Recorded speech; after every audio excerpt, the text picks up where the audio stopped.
여러분 안녕하세요. 나들이TV입니다. 오늘은 제가 실제 부동산 투자자로서 현장에서 느끼는 불합리한 정책과 함께 집값 상승의 본질적인 원리에 대해 이야기해 보겠습니다. 특히 최근 몇 년간 집값 폭락론, 위기론이 끊이지 않았지만 과연 그것이 얼마나 현실과 맞닿아 있는지, 그리고 우리 경제의 큰 흐름 속에서 부동산은 어떤 역할을 하는지 깊이 있게 분석해 볼까요?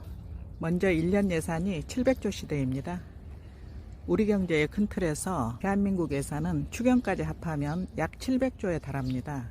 10년이면 무려 7천조 원이라는 엄청난 규모의 통화가 시장에 풀린다는 의미입니다. 이처럼 통화량이 지속적으로 증가하는 것은 자본주의 경제에서 피할 수 없는 현상입니다. 자본주의는 화폐 경제를 기반으로 하며 화폐량이 줄어들면 자본주의는 유지될 수 없기 때문입니다.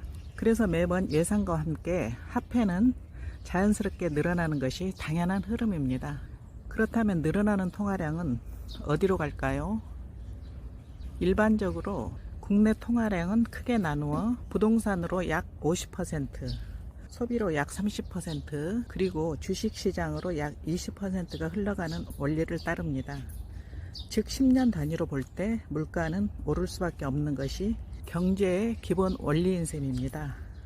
이 점을 간과하고 단순히 집값이 폭락해야 한다, 집값만 규제해야 한다는 주장은 경제의 흐름을 읽지 못한 시각일 수 있습니다. 저는 20대 때부터 30년 이상 직접 주택을 사고 팔았던 주부 투자자입니다. 그동안 수많은 시장의 변화를 직접 목격하고 경험했습니다. 일부 전문가나 유튜브 운영자들이 집값이 폭락한다, 위기다, 차트가 꺾였다는 말만 하는 것을 보면 답답할 때가 많습니다. 그들이 과연 현장에서 집을 여러 번 사고 팔아본 경험이 있는지 의문이 들 정도입니다. 제가 현장에서 여러 번 경험한 것은 올라야 할 타이밍에 정책 규제 등으로 집값이 오르지 못하다가 특정 트리거가 생기면 한 달 안에 3, 4년치가 폭등하는 현상이었습니다.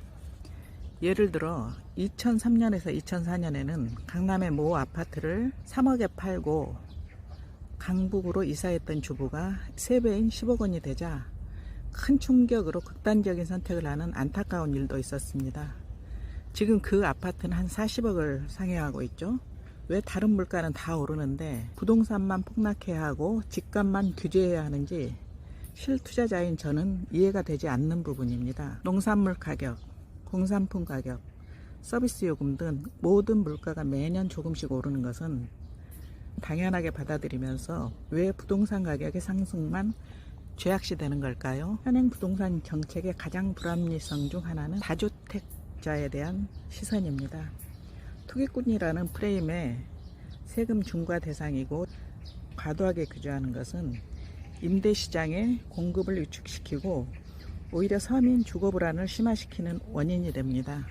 여러분, 부동산 시장이 안정적이고 예측 가능한 방향으로 흘러가야 국민들의 자산 형성에도 도움이 되고 소비와 투자 심리에도 긍정적 영향을 미칠 수 있습니다. 하지만 정치권은 표를 의식하여 부동산이 조금만 들썩여도 즉각적인 규제책을 내놓았습니다. 부동산은 장기적인 관점에서 신중하게 접근하고 시장 원리에 맞는 정책을 펼쳐야 합니다. 결론적으로 부동산은 장기적으로 볼 때 화폐량 증가와 인플레이션이라는 거시 경제의 흐름 속에서 그 가치를 유지하거나 상승할 수밖에 없는 자산입니다. 물론 단기적인 시장 상황, 특정 정책으로 인해 등락을 겪을 수 있지만 가치는 변하지 않습니다.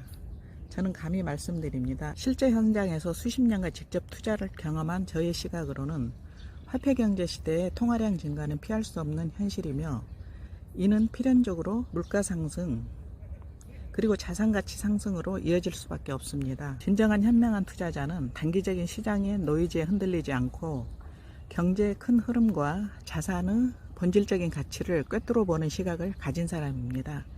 이 영상을 통해 여러분께서 부동산 시장을 이해하는 데 도움이 되셨기를 바랍니다. 다음에 뵙겠습니다.